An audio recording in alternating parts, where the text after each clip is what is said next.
রাসূল তো এতিমদের সর্দার। পৃথিবীর কোন এতিম যেন বলতে না পারে নবীজি আমার ব্যাপারে কি বলবেন, আমি তো এতিম মানুষ, আর তিনি আমার ব্যাপারে কিভাবে আমার দরদ বুঝবেন। নবীজিকে আল্লাহ পাক কেমন এতিম বানালেন, সমস্ত দুনিয়ার এতিমদের সর্দার বানালেন। মায়ের পেটে যখন তিনি ছিলেন, 6 মাসের সময় মায়ের পেটে থাকাকালীন বাপের এতিম হয়ে গেলেন। যখন প্রসব বেদনা শুরু হয়েছে মায়ের, দুনিয়ায় যখন তিনি আসবেন, হযরতে আমেনা ঘরের ভিতরে বসে তার অবস্থাটা কি? এই সন্তান পৃথিবীতে আসতে পারে, যিনি সবচাইতে বেশি খুশি হবেন তিনি তো আজ দুনিয়ায় নাই। মনের ভিতরে কত কষ্ট। আল্লাহ রাব্বুল আলামিন তার হাবিবকে দুনিয়া আনলেন। রাসূলের দাদা ঘরের সামনে তাঁবুর সামনে দাঁড়ায়া তায়েফ থেকে আগত সাদিয়া গোত্রের লোকদেরকে বলতেছেন, এই ঘরের ভিতরে একটা এতিম বাচ্চা আছে, বেশি টাকা কড়ি দেওয়া যাবে না, যদি দয়া হয় নিয়ে যাও। গরিব মানুষ, এতিম মানুষ দেখে শুনে কেউ আর নিতে চায় না। সবশেষে এলেন ভাগ্যবতী মেয়ে, ভাগ্যবতী মহিলা হযরতে হালিমাতুস সাদিয়া। তিনি এসেছেন, কোন ছেলে পেলে পায় নাই, সকলের শেষে তিনি এসেছেন। আব্দুল মুত্তালিব বলছেন, এই ঘরের মধ্যে একটা এতিম বাচ্চা আছে, দয়া হলে নিয়ে যেতে পারো। তিনি স্বামীর সঙ্গে পরামর্শ করলেন, এরপরে বললেন, যদি দেখতে অন্তত ভালো হয়, মন যদি ভালো লাগে নিয়ে যাব, একেবারে খালি হাতে ফিরে যাওয়ার চাইতে তো ভালো। হযরতে হালিমা বলেন, আমি ঘরের মধ্যে প্রবেশ করলাম, মা আমেনার কোল থেকে শিশু মুহাম্মদ সাল্লাল্লাহু আলাইহি সাল্লামকে যখন আমি কোলে নিলাম, আমি হুজুরের চেহারার দিকে নজর করে দেখলাম, আমার কাছে মনে হলো যেন পূর্ণিমার চাঁদটা আমার কোলে ধরা দিয়েছে। রাসূল কি শিশু মুহাম্মদ সাল্লাল্লাহু আলাইহি সাল্লাম কি যখন নিয়ে বাড়ির দিকে রওনা হলাম, যে গাধা আমার সকলের পেছনে এসেছে, সেই গাধা এখন সকলের আগে ছুটে চলে যায়। এরপরে বাড়ি যখন নিয়ে গেলাম, কুয়ায় পানি বাড়লো, গাছে ফসল বাড়লো, খেজুর গাছে খেজুর বাড়তে লাগলো, জমিনে ফলন বেড়ে গেল। রাসূলের দুধ বোন সাইমা রাসূলকে নিয়ে মুহাম্মদ সাল্লাল্লাহু আলাইহি সাল্লাম তাকে দোলনা নিয়ে দোল দিতেছে। কি আশ্চর্য অবস্থা!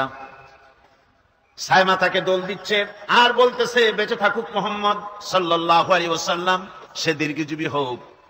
কবি লিখতেছেন, কি আশ্চর্য কথা, বেদুইন বালিকা কারে নিয়ে দোল দেয় সে কি তা জানে?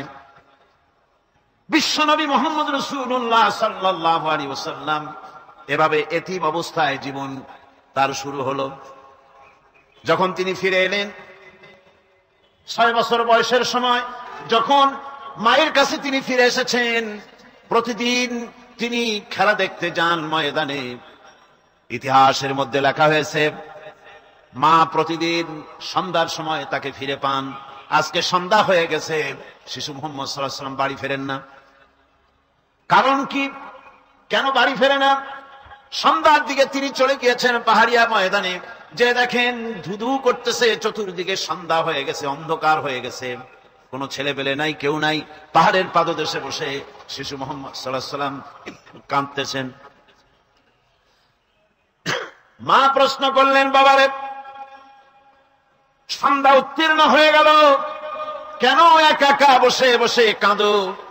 তিনি বলছেন, মাজি, আজ কদিন খেলা দেখতে আসলাম ময়দানে, প্রতিদিন দেখি যখন সন্ধ্যা হয়ে যায়, মুরব্বী শ্রেণীর কিছু লোক আসে, ছেলেকে নাম ধরে ডাক দেয়, ছেলেরা দৌড়ে তার বাবার কাছে চলে যায়, আর বাবা ছেলেকে কোলে নিয়ে মুখে চুমা দিয়ে বাড়ির দিকে নিয়ে যায়। আমি আজ কদিন পর্যন্ত এই ময়দানে এলাম, কোনদিন সন্ধ্যা বেলায় তো কেউ এসে আমাকে মুহাম্মদ বলে একটা ডাক দিল না। আমার আব্বা কি নাই? আল্লাহ রাব্বুল আলামিন বলেন, আলাম ইয়াজিদকা ইয়াতীমান ফাআওয়া। এরকম এতিম অবস্থায় পেয়ে আমি কি আপনাকে আশ্রয় দেই নাই? আপনাকে আমি পেয়েছি এতিম অবস্থায়, এরপরে আমি আপনারে আশ্রয় দিলাম। ওয়া ওয়াজাদাকা দাল্লান ফাহাদা। এরপরে আমি আপনাকে পথ হারা পেলাম, আমি আপনাকে পথের দিশা দিয়া দিলাম। ووجدك عائلا فأغنى। এরপরে আমি আপনাকে দরিদ্র অবস্থায় পেয়েছি, তারপরে আমি আপনার দারিদ্র মুক্ত করেছি আপনাকে। সুতরাং فأما اليتيم فلا تقهر وأما السائل فلا تنهر وأما بنعمة ربك فحدث। সুতরাং নবী, এতিমের প্রতি নির্মম ব্যবহার করো না, এতিমের প্রতি ভালো ব্যবহার করো, নির্মমতা দেখাইও না। আর ভিক্ষুককে ধমক দিও না, রূঢ়তা দেখিও না। আর আল্লাহর নিয়ামতের প্রশংসা করো। বহুত মানুষ আছে এতিমরে গলায় ধাক্কা দেয়।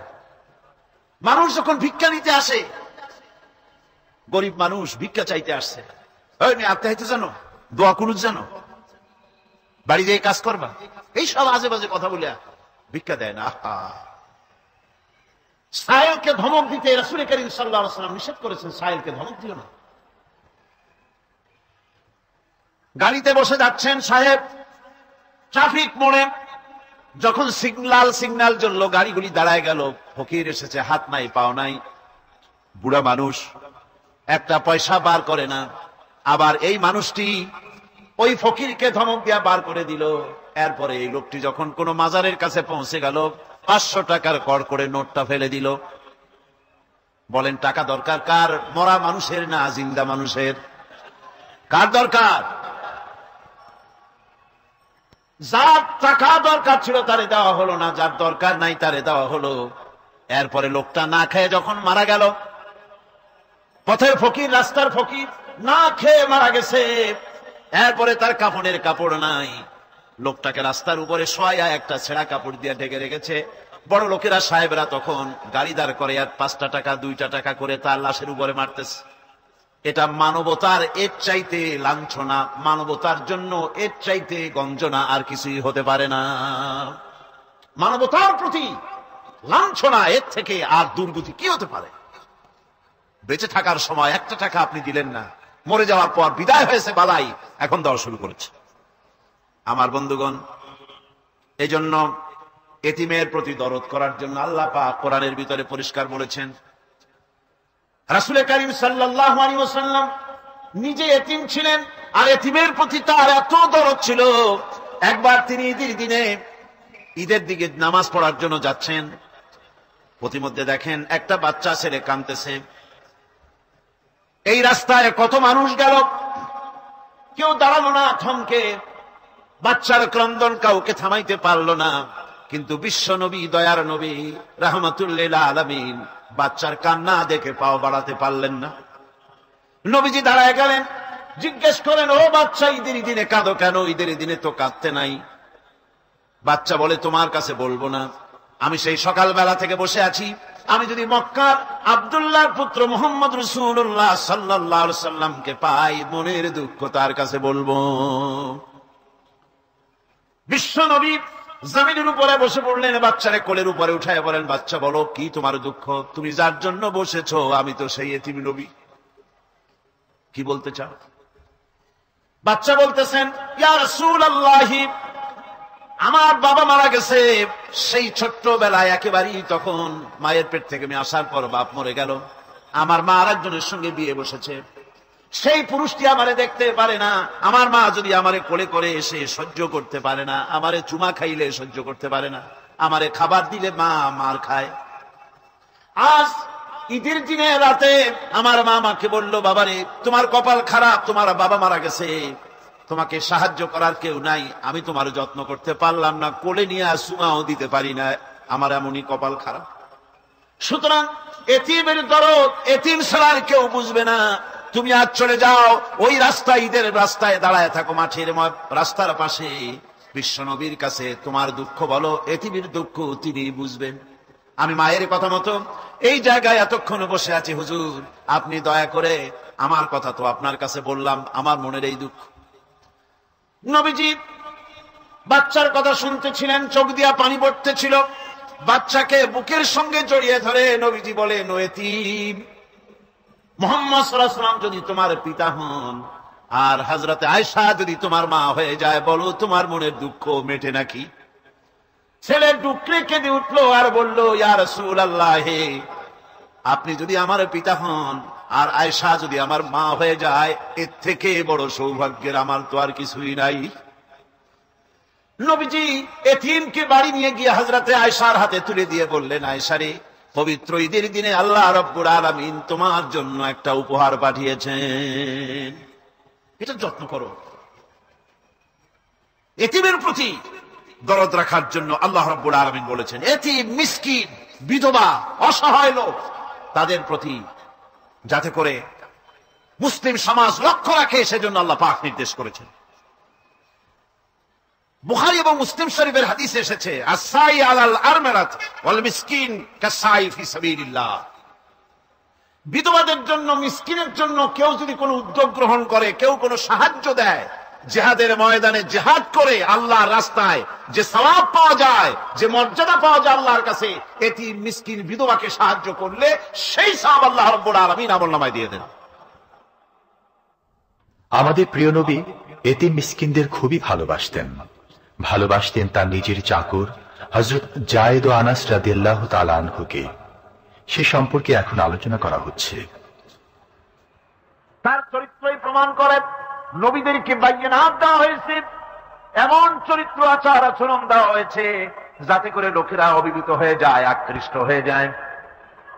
হযরতে যায়েদ, তিনি তো কৃতদাস ছিলেন, হারায় গেলেন বাপ মা থেকে, আর এরপরে কুদরতকারে মুহাম্মদ সাল্লাল্লাহু আলাইহি ওয়াসাল্লামের ঘরে উঠায় দিল।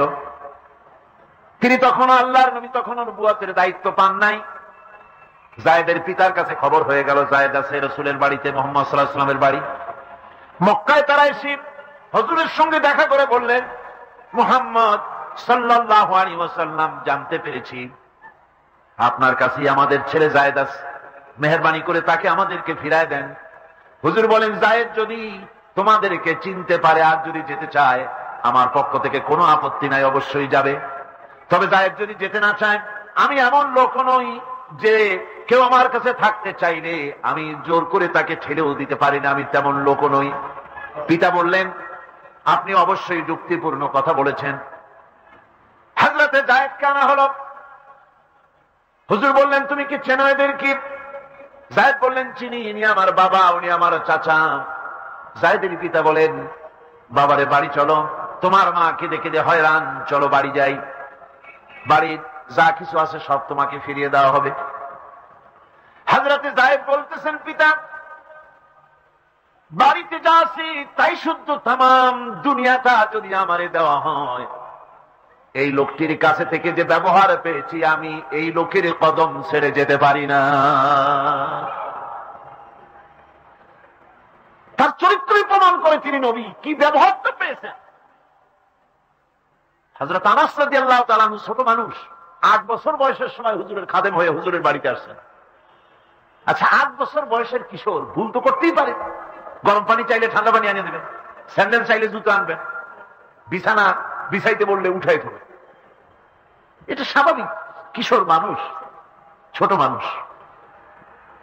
এবার শুনুন, বায়নাত কারে বলে? নবীদের বায়নাত আল্লাহ যে দিয়েছেন সেটা কি জিনিস? সেটা হলো উন্নত মানের চরিত্র, তার ব্যবহার, ওঠা বসা যা দেখলে মানুষ বুঝতে পারে তিনি আল্লাহর নবী। হযরতে আনাসের মুখে শুনুন, হযরতে আনাস রাদিয়াল্লাহু তাআলা আনহু বলেন, একাধিক ক্রমে টানা 10টি বছর রাসূলের খেদমতের ভিতরে নিয়োজিত ছিলাম। 10টি বছরের ভিতরে একটা দিনের জন্য নবীজি আমাকে ধমক দিয়ে কথা বলেন নাই। ধমক দিলেন না আমারে, এটা করছো কেন, এটা করো নাই কেন? সুবহানাল্লাহি ওয়া বিহামদিহি। গোটা পৃথিবীর সমস্ত মুমিন মুসলমানদের, পুরুষ আর নারীদের জীবন, কলিজা, রক্ত রাসূলের কদম মুবারক উৎসর্গ হয়ে যায়। মহান রব্বুল আলামিনের কাছে তার হাবিব রাসূলুল্লাহ সাল্লাল্লাহু আলাইহি ওয়াসাল্লামের ছিল বিশেষ মর্যাদা। আসুন আমরা সে সম্পর্কে আলোচনা শুনি। আমার ভাইরা, রাসূল পাক সাল্লাল্লাহু আলাইহি ওয়াসাল্লাম আল্লাহর নবী এমন এক মহান সত্তা ছিলেন যে তিনি দোয়া আল্লাহর দরবারে হাত উঁচু করতে দেরি আছে, কিন্তু দোয়া কবুল হতে দেরি নাই। হিজরত করে মদিনায় এসেছেন, নামাজ পড়তে দিল চায়, কাবা শরীফের দিকে ফিরে যদি নামাজ পড়তে পারতাম দিলটা বড় ভালো লাগতো। কিন্তু হাত উঁচু করে মোনাজাত করতেছেন না, আল্লাহর কাছে বলতেওছেন না যে আল্লাহ তুমি আমার কিবলাটা বাইতুল মুকাদ্দাস থেকে ফিরাইয়া মক্কা শরীফে বাইতুল্লাহর দিকে ফিরাইয়া দাও। মুখেও বলতেছেন না, মনেও না, শুধু আকাশের দিকে বারবার তাকাচ্ছেন, মোনাজাত করেন নাই। মনে মনে আশা পোষণ করতেছেন যদি এমন একটা ওহী নাজিল হয়ে যেত। আল্লাহ রাব্বুল আলামিন সঙ্গে সঙ্গে রাসূল জোহরের নামাজ পড়তেছিলেন, 2 রাকাত পড়া হয়ে গেছে, এমন সময় ওহী নাজিল হয়ে গেল, قَدْ نَرَى تَقَلُّبَ وَجْهِكَ فِي السَّمَاءِ। ও নবী, আমি দেখতে পেয়েছি বারবার আপনি আকাশের দিকে তাকাচ্ছেন। সুবহানাল্লাহ, আমি দেখতে পেয়েছি। فَلَنُوَلِّيَنَّكَ قِبْلَةً تَرْضَاهَا فَوَلِّ وَجْهَكَ شَطْرَ الْمَسْجِدِ الْحَرَامِ। আমার দেরি নাই, আপনার মনের আশা পুরো হয়ে গেছে, এক্ষুনি আপনার কিবলা পরিবর্তন করুন। হুজুর 2 রাকাত পড়েছিলেন বাইতুল মাকদাসের দিকে ফিরে, বাকি 2 রাকাত তিনি মক্কা শরীফের কাবা শরীফের দিকে ফিরলেন। আজও পর্যন্ত সেই মসজিদ আছে, সাক্ষ্য দিচ্ছে নবীর কথা কিভাবে মঞ্জুর হয়। মসজিদে কিবলা তাই মদিনা মুনাওয়ারায় সে মসজিদ আজও আছে। ভাইরা আমার, রাসূল পাক সাল্লাল্লাহু আলাইহি ওয়াসাল্লাম এত বড় মর্যাদা সম্পন্ন ব্যক্তিত্ব, মহান ব্যক্তিত্বের উম্মতের মধ্যে আল্লাহ আমাদের শামিল করেছেন। শুকরিয়া স্বরূপ আমরা পড়ি আলহামদুলিল্লাহ। জোরে সরে পড়েন আলহামদুলিল্লাহ। আমার ভাইয়েরা, মর্যাদা এত বেশি আল্লাহ রাসূলকে আল্লাহ রাব্বুল আলামিন দান করেছেন। এই পৃথিবীতে কোন মানুষের সঙ্গে যদি আপনি বেয়াদবি করেন, তিনি আপনার বাপ হোক, তিনি আপনার মা হন, অথবা আপনার উস্তাদ হন, অথবা আপনার পীর হন, যে কেউ হোক না কেন, কারো সঙ্গে যদি কোনো বেয়াদবি হয়ে যায় তো শুধু একটা বেয়াদবি ছাড়া আর কিছুই না। কিন্তু নবীজির সঙ্গে যদি কেউ বেয়াদবি করে, সেটা শুধু বেয়াদবি থাকে না, কুফরি হয়ে যায়। কি হয়ে যায়? কুফরি হয়ে যায়। রাসূলুল্লাহকে কেউ তাওহীন করলে, অসম্মান করলে, সমালোচনা করলে কাফের হয়ে যায়। যেমন কি হয়ে যায়? কত বড় মর্যাদা! রাসূল পাক সাল্লাল্লাহু আলাইহি ওয়াসাল্লাম, তার সামনে সাহাবায়ে কেরাম বসা, হুজুর কথা বলছেন, সাহাবায়ে কেরাম তারাও কথা বলছেন। কথা বলতে বলতে এক পর্যায়ে সাহাবীদের গলার আওয়াজ বড় হয়ে গেছে। হুজুরের গলার আওয়াজ শোনা যায় না, সাহাবীদের গলার আওয়াজটা বড় হয়ে গেল। আল্লাহ রাব্বুল আলামিন এতটুকু বরদাস্ত করলেন, আমার নবীর গলার আওয়াজের চাইতে তোমাদের আওয়াজ বড় হলো কেন? সঙ্গে সঙ্গে ওহী নাজিল হয়ে গেল। আল্লাহ রাব্বুল আলামিন বলেন, ইয়া আইয়ুহাল্লাযীনা আমানু লা তারফাউ আসওয়াতাকুম ফাওকা সাওতিন নবী। ও বিশ্বাসীরা, খবরদার, তোমরা যারা ঈমান এনেছো শোনো, তোমাদের গলার আওয়াজ যেন আমার নবীর গলার আওয়াজের চাইতে বড় না হয়ে যায়। যদি তা হয়, আনতাহবাতা আমাল, জীবনের সমস্ত ভালো কাজগুলি আমি আল্লাহ বরবাদ করে দেব। আজ পর্যন্ত এই আয়াতে কারিমা রাসূল পাক সাল্লাল্লাহু আলাইহি ওয়াসাল্লামের রওজায়ে আতহারের সামনে সবুজ সাইনবোর্ডের উপরে সোনার অক্ষর দিয়ে এই আয়াতে কারিমা লেখা রয়েছে। সুবহানাল্লাহ। সর্বকালের, সর্বযুগের সর্বশ্রেষ্ঠ মহামানব, সর্বশ্রেষ্ঠ বিশ্বনবী, আল্লাহর পরে যার মর্যাদা, তিনি হচ্ছেন মুহাম্মদ রাসূলুল্লাহ সাল্লাল্লাহু আলাইহি ওয়াসাল্লাম। রাসূলুল্লাহ সাল্লাল্লাহু আলাইহি ওয়াসাল্লামের প্রতি মহান আল্লাহর ভালোবাসার অন্যতম নিদর্শন হচ্ছে মেরাজ। এর মাধ্যমে আল্লাহ রাব্বুল আলামিন তার বন্ধুকে নিজের সান্নিধ্যে নিয়েছিলেন। এখন আমরা শুনব সেই মেরাজের কাহিনী। দুলির ধরা থেকে রাসূলকে আরশে আজিমে নিয়ে যাওয়া হবে। বোরাক এলো। বোরাক হচ্ছে বারকুন থেকে উৎপত্তি। এর অর্থ হচ্ছে বিজলি, বৈদ্যুতিক গতি সম্পন্ন, ঘোড়ার চাইতে ছোট, খচ্চরের চাইতে বড়, এই জাতীয় একটা প্রাণীর মতো হযরতে জিবরাইল নিয়ে আসলেন। আমাদের দেশে কারো কারো বাড়িতে আয়নায় বান্দানো থাকে এই ছবিটা। ঘোড়া আছে, 2টা ডানা আছে, মাথাটা মেয়ে লোকের মতো, চুলগুলো ঝুলে পড়ছে, নিচে লেখা আছে হাযা বুরাকুন নবী সাল্লাল্লাহু আলাইহি ওয়াসাল্লাম। আন্দাজে কোথায় পাইছে আল্লাহ? মিথ্যে কথা, বাজে কথা। আল্লাহ এরকম একটা মেয়ে লোক মার্কা ঘোড়া পাঠাইছিল হুজুরকে নেওয়ার জন্য, এটা কথা হইল? রাসূলকে মক্কা থেকে, উম্মে বাবে উম্মে হানি থেকে হুজুরকে বের করে নিয়ে যাওয়া হলো বাইতুল মাকদাসে। সমস্ত পয়গম্বর, দুনিয়া আল্লাহ যাদের পাঠিয়েছিলেন, সমস্ত রূহ উপস্থিত ছিল সেখানে। রাসূল করিম সাল্লাল্লাহু আলাইহি সাল্লাম এখান থেকে মেরাজ করলেন, এতটুকু ছিল ইসরা। কোরআনে কারীম বলছে, আজকের কারি সাহেব যেখান থেকে তেলাওয়াত করেছিলেন, সুবহানাল্লাযী আসরা বিআবদিহি লাইলাম মিনাল মাসজিদিল হারামি ইলাল মাসজিদিল আকসা। সুবহানাল্লাযী, সমস্ত দুর্বলতা অক্ষমতা থেকে মুক্ত সেই সত্তা যিনি তার বান্দাকে ইসরা করিয়েছেন, মেরাজ করিয়েছেন। সুবহানাল্লাহ। সমস্ত দুর্বলতা অক্ষমতা থেকে মুক্ত তিনি পার করে নিয়ে গিয়েছেন। তারপরে মুহূর্তের ভিতরে মহাশূন্য পাড়ি দিয়ে, সেই মহাশূন্য মানে কি? এইখান থেকে সূর্য কত দূরে জানেন না? 9,30,00,000 মাইল দূরে এখান থেকে সূর্য। সেই সূর্য, তারপরে রয়েছে গ্যালাক্সি, মিল্কি ওয়ে, গ্রহ নক্ষত্র, সে যে কত দূরে।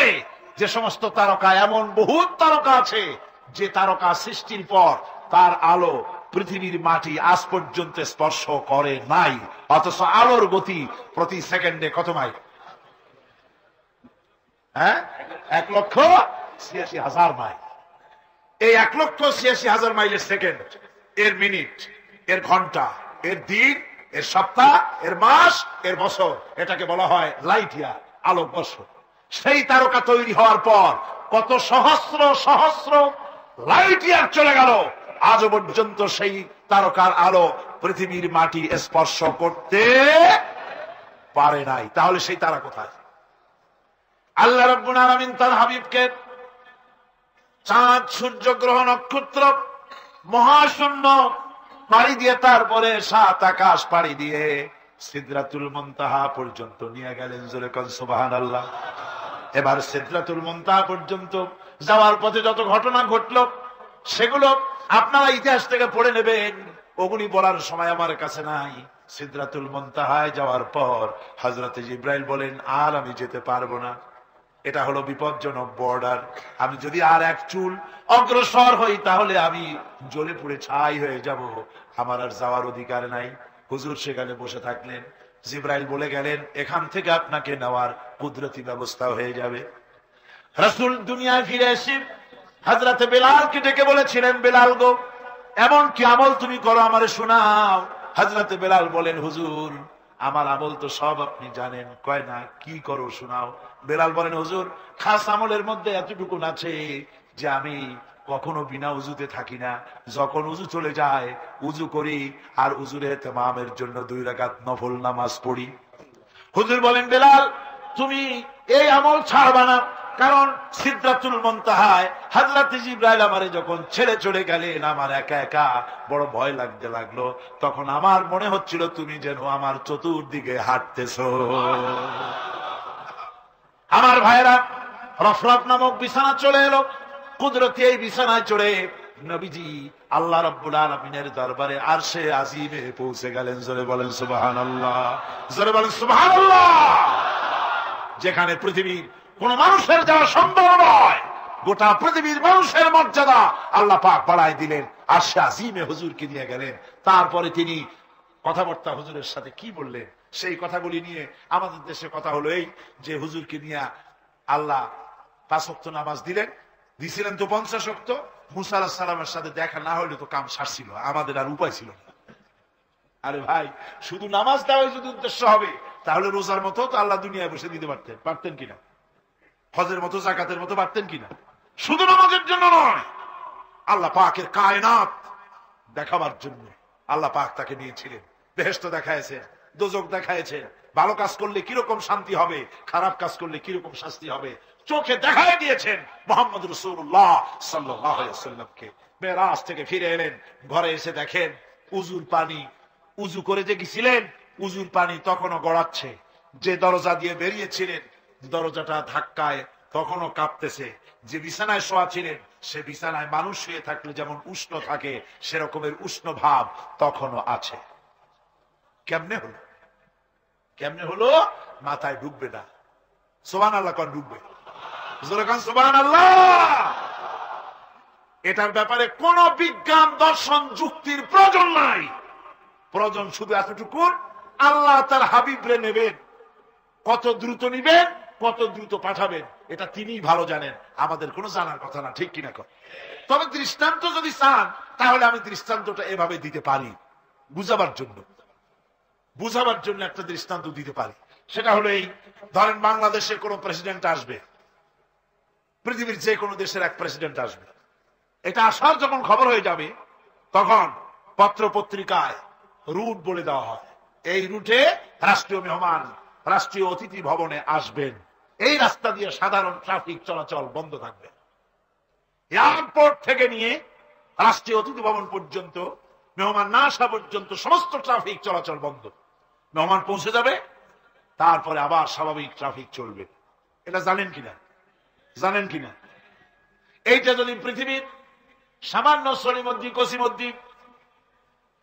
কসিমদ্দি এই জন্য বলছি, আজ আছে কাইল নাই, ঠিক কিনা গণ? আজ মন্ত্রিত্ব গেল, কালকে রাস্তায় দাঁড়ায় বলবে রিক্সাওয়ালা আমার একটু নেওয়া, বাজারে মাছ কিনতে যাবো, ঠিক কিনা? সুতরাং এদের তো কোনো মর্যাদা নাই, আজ আছে কাল নাই। এই দুনিয়ার সলিমদ্দি কসিমদ্দির জন্য যদি এভাবে ট্রাফিক চলাচল বন্ধ করে দেওয়া হয়, তাহলে আকাশ এবং জমিনে আল্লাহ রাব্বুল আলামিনের সর্বশ্রেষ্ঠ মেহমান জনাবে মুহাম্মদ রাসূলুল্লাহ সাল্লাল্লাহু আলাইহি সাল্লাম, এই মেহমান আল্লাহর দরবারে যাবেন। আল্লাহ যদি বলে দিয়ে থাকেন, আল্লাহ যদি হুকুম করে থাকেন, সময়ের গতি, বার্ষিক গতি, আহ্নিক গতি, আকাশের গতি, সূর্যের গতি, সময়ের গতি, রাত ৩:৪৫ 10 সেকেন্ড, এখন সমস্ত গতি স্তব্ধ হয়ে যা, আমার হাবিব আমার দরবার থেকে ঘুরে যখন ঘরে ফিরে যাবেন, আবার